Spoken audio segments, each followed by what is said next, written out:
Hi ನನ್ನ YouTube ಫ್ರೆಂಡ್ಸ್ಗಳಿಗೆಲ್ಲ ನನ್ನ ನಮಸ್ಕಾರಗಳು. ನಾನು ಈ ದಿನ ಒಂದು ಫಿಶ್ ಕರಿಯನ್ನು ಮಾಡೋದನ್ನ ತೋರಿಸ್ತಾ ಇದ್ದೀನಿ. ತೆಂಗಿನಕಾಯಿ ಇಲ್ಲದೇ ಮತ್ತಿ ಮೀನು ಬೂತಾಯಿ ಅಂತ ಹೇಳ್ತಾರೆ. ನಾನೀಗ ತೆಂಗಿನಕಾಯಿ ಇಲ್ಲದೇ ಮಾಡಿ ತೋರಿಸುವಂಥದ್ದು. ನೋಡಿ, ಇಲ್ಲಿ ನಾನೊಂದು ಅರ್ಧ ಕೆ ಜಿ ಫಿಶನ್ನು ನಾನು ಮತ್ತಿ ಮೀನನ್ನು ತೊಗೊಂಡಿದ್ದೀನಿ. ಅರ್ಧ ಕೆ ಜಿ ಆಗುವಷ್ಟು ಸಾಕಾಗ್ತದೆ ನಮಗೆ.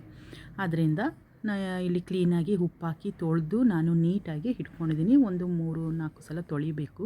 ಇಲ್ಲಿ ಬೇಕಾಗಿರುವಂಥ ಇಂಗ್ರೀಡಿಯೆಂಟ್ಸ್ ಹೇಳ್ತಾ ಇದ್ದೀನಿ. ಈರುಳ್ಳಿ, ಹಸಿಮೆಣಸು, ಶುಂಠಿ, 2 ಥರದ್ದು ಮೆಣಸು ಹಾಗೂ ಜೀರಿಗೆ, ಸಂಬಾರ, ಕಾಳು ಮೆಣಸು, ರುಚಿಗೆ ತಕ್ಕಷ್ಟು ಉಪ್ಪು, ಅರಿಶಿನ ಪುಡಿ, ಎಣ್ಣೆ ಮತ್ತು ಕರಿಬೇವಿನ ಸೊಪ್ಪು ಬೇಕಾಗ್ತದೆ. ನಾನು ಸ್ವಲ್ಪ ಹುಳಿ ರಸನೂ ನಾನು ತೆಗೆದು ಇಟ್ಕೊಳ್ಬೇಕಿತ್ತು, ತೆಗೆದಿಟ್ಕೊಂಡಿದ್ದೀನಿ. ಈಗ ನಾನು ಮೊದಲಿಗೆ ಒಂದು ಬಾಣಲಿಗೆ ನಾನು ಎಣ್ಣೆನ ಒಂದು 2 ಟೇಬಲ್ ಸ್ಪೂನಷ್ಟು ಎಣ್ಣೆನ ನಾನು ಹಾಕ್ಕೊಳ್ತಾ ಇದ್ದೀನಿ. ಇಲ್ಲಿ 2 ಟೇಬಲ್ ಸ್ಪೂನ್ ಸಾಕು. ಇದು ಮಸಾಲೆ ಉರಿಲಿಕ್ಕಾಗಿ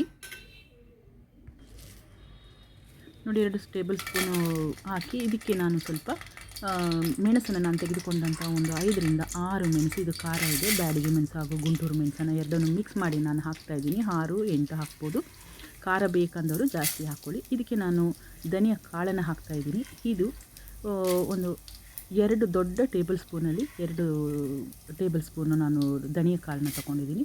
ಅದೇ ರೀತಿ 1 ಟೇಬಲ್ ಸ್ಪೂನು ಜೀರಿಗೆನ ನಾನು ಇದಕ್ಕೆ ಹಾಕ್ತಾಯಿದ್ದೀನಿ. ಇದನ್ನು ಚೆನ್ನಾಗಿ ಸ್ವಲ್ಪ ನಾವು ಫ್ರೈ ಮಾಡಬೇಕಾಗುತ್ತೆ. ತುಂಬ ಫ್ರೈ ಆಗೋದೇನು ಬೇಡ, ಇದು ಸಾಧಾರಣವಾಗಿ ಫ್ರೈ ಆದರೆ ಸಾಕು ಇದು.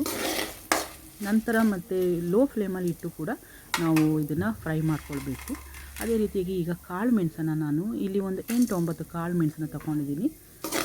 ಅದನ್ನು ಕೂಡ ನಾವು ಚೆನ್ನಾಗಿ ಫ್ರೈ ಮಾಡಬೇಕು. ಇದು ಒಂದು ಲೈಟಾಗಿ ಬ್ರೌನ್ ಬಂದ ನಂತರ ಇದಕ್ಕೆ ನಾನು ತೆಗೆದುಕೊಂಡಂಥ ಈರುಳ್ಳಿ, ಒಂದು ದೊಡ್ಡ ಈರುಳ್ಳಿಯಲ್ಲಿ ಅರ್ಧ ಭಾಗ ಈರುಳ್ಳಿನ ಹಾಕ್ತಾಯಿದ್ದೀನಿ. ಒಂದು ಚಿಕ್ಕದಾಗಿರೋಂಥ ಒಂದು ಬೆಳ್ಳುಳ್ಳಿನ ಇದಕ್ಕೆ ನಾನು ಸೇರಿಸ್ತಾಯಿದ್ದೀನಿ. ಇದನ್ನು ಎಲ್ಲನೂ ಸೇರಿ ನಾವು ಲೈಟಾಗಿ ಫ್ರೈ ಮಾಡ್ಕೊಳ್ಬೇಕಾಗುತ್ತೆ. ಸ್ವಲ್ಪ ಬ್ರೌನ್ ಬಂದರೆ ಸಾಕು. ಈಗ ಇದು ಫ್ರೈ ಆಗಿದೆ. ಇದನ್ನು ಗ್ರೈಂಡ್ ಮಾಡಲಿಕ್ಕೆ ನಾನು ಹಾಕ್ತೀನಿ. ಇದನ್ನು ಗ್ರೈಂಡ್ ಮಾಡಿ ತರ್ತೀನಿ. ಗ್ರೈಂಡ್ ಮಾಡಿ ಆದ ನಂತರ ಇದಕ್ಕೆ ನಾನು ಸ್ವಲ್ಪ ಚಿಟಿಕೆ ಅರಿಶಿನ ಪುಡಿನ ಹಾಕಬೇಕು. ನಂತರ ಗ್ರೈಂಡ್ ಮಾಡಿ ನಾನು ತಂದಿಟ್ಕೊಳ್ತೀನಿ. ಈಗ ನಾವು ಒಂದು ಬಾಣಲೆಯನ್ನು ಸ್ಟವ್ ಮೇಲೆ ಇಡ್ತಾಯಿದ್ದೀನಿ. ಇದು ಹುಳಿ ರಸ. ಇಲ್ಲಿ ನಾನು ಒಂದು ಬಾಣಲೆಯನ್ನು ನಾನು ಸ್ಟವ್ ಮೇಲೆ ಇಟ್ಟು ಅದಕ್ಕೆ ಒಂದು 4 ಸ್ಪೂನಷ್ಟು ಎಣ್ಣೆಯನ್ನು ನಾನು ಹಾಕ್ಕೊಳ್ತಾ ಇದ್ದೀನಿ. ಒಂದು 4 ಸ್ಪೂನ್ ಎಣ್ಣೆ ಬೇಕಾಗುತ್ತೆ ಇದಕ್ಕೆ. ಆಗಲೇ ಮಸಾಲೆ ಉರಿಲಿಕ್ಕೆ ನಾನು 2 ಸ್ಪೂನ್ ಹಾಕಿದ್ದೆ, ಟೇಬಲ್ ಸ್ಪೂನು. ಈಗ 4 ಟೇಬಲ್ ಸ್ಪೂನು ಎಣ್ಣೆಯನ್ನು ಹಾಕ್ತಾಯಿದ್ದೀನಿ. ಈಗ ಒಂದು ದೊಡ್ಡ ಈರುಳ್ಳಿಯಲ್ಲಿ ಅರ್ಧ ಈರುಳ್ಳಿಯನ್ನು ಕಟ್ ಹಾಕಿ ಮಸಾಲೆಗೆ ಹಾಕಿದೆ. ಇನ್ನು ಅರ್ಧ ಈರುಳ್ಳಿನ ಇದಕ್ಕೆ ಫ್ರೈ ಮಾಡಲಿಕ್ಕೆ ಹಾಕ್ತಾಯಿದ್ದೀನಿ. ಇದು ಚೆನ್ನಾಗಿ ಫ್ರೈ ಆಗಬೇಕು. ಚೆನ್ನಾಗಿ ಅಂದರೆ ತುಂಬ ಫ್ರೈ ಆಗಬಾರ್ದು. ಇದು ಒಂದು ಬ್ರೌನ್ ಕಲರ್ ಬರುವಷ್ಟು, ಸಾಧಾರಣ ಬ್ರೌನ್ ಕಲರ್ ಬರುವಷ್ಟು ಫ್ರೈ ಮಾಡ್ಕೊಳ್ಬೇಕು. ನೋಡಿ, ಈಗ ಇದು ಆಗಿದೆ. ಇಷ್ಟು ಬಂದರೆ ಸಾಕು ಫ್ರೈಗೆ. ನಂತರ ಹಸಿಮೆಣಸು, ಶುಂಠಿಯನ್ನು ಅದಕ್ಕೆ ಸೇರಿಸ್ತಾಯಿದ್ದೀನಿ. ಇದನ್ನು ಕೂಡ ಚೆನ್ನಾಗಿ ಫ್ರೈ ಮಾಡ್ಕೊಳ್ಬೇಕು. ಶುಂಠಿಯನ್ನು ಕೆಲವರು ಕಟ್ ಮಾಡಿ ಹಾಕ್ಕೊಳ್ತಾರೆ, ತುಂಡಾಗಿ ಕಟ್ ಮಾಡಿ. ನಾನು ಅದನ್ನು ಜಜ್ಜಿ ಹಾಕ್ತಾಯಿದ್ದೀನಿ. ಜಜ್ಜಿ ಹಾಕೋದ್ರಿಂದ ಅದರ ರಸ ಬಿಟ್ಟು ಒಳ್ಳೆ ಫ್ಲೇವರ್ ಕೊಡ್ತದೆ. ಈಗ ನಾನು ಗ್ರೈಂಡ್ ಮಾಡ್ಕೊಂಡು ಬಂದಂಥ ಮಸಾಲೆನ ನಾನು ಇಲ್ಲಿ ಹಾಕ್ತಾಯಿದ್ದೀನಿ. ಇದು ಚೆನ್ನಾಗಿ ಫ್ರೈ ಆಗಬೇಕು. ನಾವು ಇಡೀ ಮಸಾಲೆಯನ್ನು ನಾವು ಚೆನ್ನಾಗಿ ಎಣ್ಣೆಯಲ್ಲಿ ಫ್ರೈ ಮಾಡ್ಕೊಂಡಿದ್ದೀವಿ. ಆದ್ದರಿಂದ ಈಗ ಇದು ಒಂದು 5-10 ನಿಮಿಷ ಇದನ್ನು ಫ್ರೈ ಮಾಡ್ಕೊಳ್ಬೇಕಾಗುತ್ತೆ. ಇದು ಕುದಿಬೇಕು. ಆ ಫ್ರೈ ಮಾಡ್ತಾ ಇದ್ದಾಗ ಅದು ಕುದಿಲಿಕ್ಕೆ ಸ್ಟಾರ್ಟ್ ಆಗಬೇಕು. ನೋಡಿ, ಈ ರೀತಿ ಅಷ್ಟು ತನಕ ಫ್ರೈ ಮಾಡ್ಕೊಳ್ಬೇಕು. ಈಗ ನಾನು ಮಸಾಲೆ ತೆಗೆದು ಆದ ನಂತರ ಅದರಲ್ಲಿ ನೀರನ್ನು ನಾನೀಗ ಹಾಕ್ತಾಯಿದ್ದೀನಿ. ನಮಗೆ ಎಷ್ಟು ಬೇಕು, ಗ್ರೇವಿ ನಮಗೆ ಎಷ್ಟು ಬೇಕು ಅಷ್ಟು ಅಳತೆನ ನಾವು ನೀರು ಹಾಕ್ಕೊಳ್ಬೇಕು. ಕೆಲವರು ಬೇರೆ ನೀರನ್ನು ಹಾಕ್ಕೊಳ್ತಾರೆ. ನಾನಿಲ್ಲಿ ಬರೀ ಮಸಾಲೆ ನೀರನ್ನು ಮಾತ್ರ ಹಾಕ್ತಾಯಿದ್ದೀನಿ. ಮಸಾಲೆ ತೆಗೆದಿಟ್ಕೊಂಡಂಥ ನೀರನ್ನು ಮಾತ್ರ ಹಾಕ್ತಾಯಿದ್ದೀನಿ ನಾನಿಲ್ಲಿಗೆ. ಈಗ ಅದಕ್ಕೆ ನಾವು ಈಗ ಉಪ್ಪನ್ನು ಹಾಕ್ಕೊಳ್ತೀನಿ. ಈಗ ಅದಕ್ಕೆ ನೋಡಿ, ಈ ಥರ ನಮಗೆ ರುಚಿಗೆ ಎಷ್ಟು ಬೇಕು ರುಚಿಗೆ ತಕ್ಕಷ್ಟು ಉಪ್ಪನ್ನು ನಾನಿಲ್ಲಿ ಒಂದು 2 ಟೇಬಲ್ ಸ್ಪೂನ್ ಉಪ್ಪನ್ನು ಹಾಕ್ತಾಯಿದ್ದೀನಿ. ಮತ್ತು ನೋಡಿ, ಉಪ್ಪು ಜಾಸ್ತಿ ಬೇಕಂತ ಹೇಳಿದ್ರೆ ಹಾಕ್ಕೊಳ್ಬೋದು, ಕಮ್ಮಿ ಬೇಕಂತ ಹೇಳಿದ್ರೆ ಮತ್ತು ನಾವು ರುಚಿಗೆ ತಕ್ಕಷ್ಟು ಹಾಕ್ಕೊಟ್ರೆ ಸಾಕಾಗುತ್ತೆ. ಮೀನಿಗೆಲ್ಲ ಹಿಡಿಬೇಕು. ಆದ್ದರಿಂದ ಈಗ ನಾನು ಇದು ಕುದಿಲಿಕ್ಕೆ ಬಿಡ್ತೀನಿ. ಒಂದು ಸಲ ಉಪ್ಪೆಲ್ಲ ಕರಗೋ ಥರ ನಾವು ಕಲಸಿ ತಿರುಗಿಸಿ ಅದನ್ನು ಇಟ್ಕೊಂಡು ಮತ್ತು ನಾನೊಂದಿಲ್ಲಿ ಒಂದು ಲಿಡ್ಡನ್ನು ಮುಚ್ಚಿ ನಾನು ಇಟ್ಕೊಳ್ತೀನಿ. ಈಗ ಇದು ಕುದಿಲಿಬೇಕು, ಚೆನ್ನಾಗಿ ಕುದ್ದು ಅದರ ಮಸಾಲೆ ವಾಸನೆ ಎಲ್ಲ ಹೋಗಬೇಕು.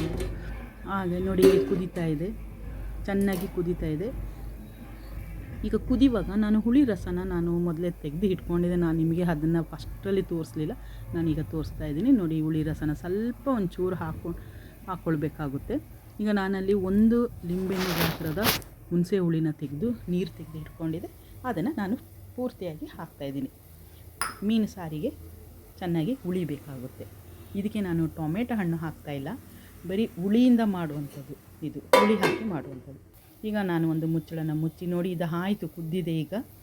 ಈಗ ನಾನು ಇದಕ್ಕೆ ಮೀನನ್ನು ಹಾಕ್ತಾಯಿದ್ದೀನಿ. ಒಂದೊಂದಾಗಿ ಮೀನನ್ನು ಅದಕ್ಕೆ ಸಾರಿನೊಳಗೆ ಜಾಗ ಮಾಡಿ ಮೀನು ಹಾಕಬೇಕು. ಯಾಕೆಂದರೆ ಒಂದೇ ಸಲ ಕುದಿಯುವಾಗ ಎಲ್ಲ ಮೀನುಗಳು ಕಲಸಿ ಹೋಗಿಬಿಡ್ತದೆ. ಆ ರೀತಿಯಾಗಿ ನೋಡಿ, ಈ ರೀತಿ ಹಾಕಿ ನಿಧಾನವಾಗಿ ಒಂದು ಸಲ ಅದನ್ನು ಮುಚ್ಚಿ ಇಟ್ಟುಬಿಡಬೇಕು. ತಿರುಗಿಸಿ ಒಂದು ಸಲ ಮುಚ್ಚಿ ಇಟ್ಟುಬಿಡ್ಬೇಕು ಅದನ್ನು. ಈ ರೀತಿ ತುಂಬ ಮಗಚಲಿಕ್ಕೆ ಹೋಗಬಾರ್ದು, ಇಷ್ಟು ಮಾಡಿದರೆ ಸಾಕು. ಈಗ ಒಂದು ಲಿಡ್ಡನ್ನು ಮುಚ್ಚಿ ಇಡಬೇಕು. ಈಗ ನಾನು ನೋಡಿ, ಇದು ಕುದಿಲಿಕ್ಕೆ ಸ್ಟಾರ್ಟ್ ಆಯಿತು. ನಾನು ಒಂದು ಲಿಡ್ಡನ್ನು ಮುಚ್ಚುತ್ತಾ ಇದ್ದೀನಿ. ಈಗ ಇದು ಆಗಿದೆ. ಈಗ ನಾನಿಲ್ಲಿ ಪಕ್ಕದಲ್ಲಿ ಒಂದು ಬಾಂಡಿನ ಇಟ್ಟು ಅದಕ್ಕೆ ಒಂದು 2 ಸ್ಪೂನ್ ಎಣ್ಣೆಯನ್ನು ಹಾಕ್ತಾಯಿದ್ದೀನಿ. ಇದಕ್ಕೆ ತೆಂಗಿನ ಎಣ್ಣೆಯನ್ನು ಹಾಕಿದ್ರೂ ತುಂಬ ಚೆನ್ನಾಗಿರ್ತದೆ. ನಾನಿಲ್ಲಿ ತೆಂಗಿನ ಎಣ್ಣೆ ಹಾಕ್ತಾಯಿಲ್ಲ, ಈಗ ನಾನು ಮಾಮೂಲಿ ಎಣ್ಣೆ ಹಾಕ್ತಾಯಿದ್ದೀನಿ. ನಾನೀಗ ಇದಕ್ಕೆ ಕರಿಬೇವಿನ ಸೊಪ್ಪನ್ನು ಹಾಕ್ತಾಯಿದ್ದೀನಿ. ಇದು ಮೇಲೆ ನಾನು ಒಗ್ಗರಣೆ ಕೊಡಲಿಕ್ಕೋಸ್ಕರ ಇದು ತುಂಬ ಚೆನ್ನಾಗಿರ್ತದೆ. ಇದು ನೋಡಿ, ನಾನು ಈಗ ಒಗ್ಗರಣೆಗೆ ಇದನ್ನು ರೆಡಿ ಮಾಡಿ ಇಟ್ಕೊಂಡಿದ್ದೀನಿ. ಈಗ ನಾನು ಈ ಸಾರಿನ ಮೇಲೆಗಡೆ ನಾನು ಹಾಕ್ತೀನಿ. ಇದು ತುಂಬ ಟೇಸ್ಟ್ ಕೊಡ್ತದೆ. ಈ ರೀತಿ ಮಾಡೋದ್ರಿಂದ ತುಂಬಾ ಟೇಸ್ಟ್ ಇದು ಒಗ್ಗರಣೆ ಕೊಡೋದ್ರಿಂದ. ಕೆಲವರು ಒಗ್ಗರಣೆ ಕೊಡೋದಿಲ್ಲ, ಕೆಲವರು ಇದನ್ನು ಒಗ್ಗರಣೆ ಕೊಡ್ತಾರೆ. ಈಗ ಈ ಸಾರಿನ ಮೇಲೆಗಡೆ ನಾನು ಹಾಕಿ ಒಂದು ಸಲ ನಾನು ಇದನ್ನು ಸ್ವಲ್ಪ ಕುದೀತಾ ಇರುವಾಗ ನಾನು ಹಾಕಿಬಿಡ್ತೀನಿ. ಇದಕ್ಕೆ ನೋಡಿ, ಈಗ ಇದು ಆಗಿದೆ. ಲೈಟಾಗಿ ನಾವು ಇದನ್ನು ತಿರ್ಗಿಸ್ಕೊಳ್ಬೇಕಾಗುತ್ತೆ. ಇದನ್ನು ಲೈಟಾಗಿ ತುಂಬ ತಿರುಗ್ಸೋಕ್ಕೆ ಹೋಗಬಾರ್ದು, ಮೀನು ಕಲಸಿ ಹೋಗ್ತದೆ. ಅದರಿಂದ ಲೈಟಾಗಿ ಒಂದು ಸ್ವಲ್ಪ ಸೈಡು ಹೀಗೆ ತಿರುಗಿಸಿ ಇಟ್ಕೊಳ್ಬೇಕು. ಈಗ ನೋಡಿ, ತುಂಬ ಚೆನ್ನಾಗಾಗಿದೆ ಇದು. ನಾನೀಗ ಇದನ್ನು ಒಂದು ತಗೊಂಡು ಸರ್ವಿಂಗ್ ಬೌಲಿಗೆ ಹಾಕಿ ಇಡ್ತೇನೆ.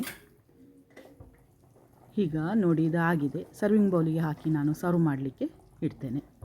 ಈ ವಿಡಿಯೋ ನಿಮಗೆ ಲೈಕ್ ಆದಲ್ಲಿ ಲೈಕ್ ಕೊಡಿ, ಶೇರ್ ಮಾಡಿ.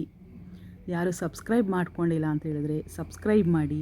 ನೀವು ಕೂಡ ಇದನ್ನು ಮನೆಯಲ್ಲಿ ಒಮ್ಮೆ ತೆಂಗಿನಕಾಯಿ ಹಾಕದೇ ನೀವು ಮಾಡಿ ನೋಡಿ, ತುಂಬ ಇಷ್ಟಪಡ್ತೀರಾ. Boy friends.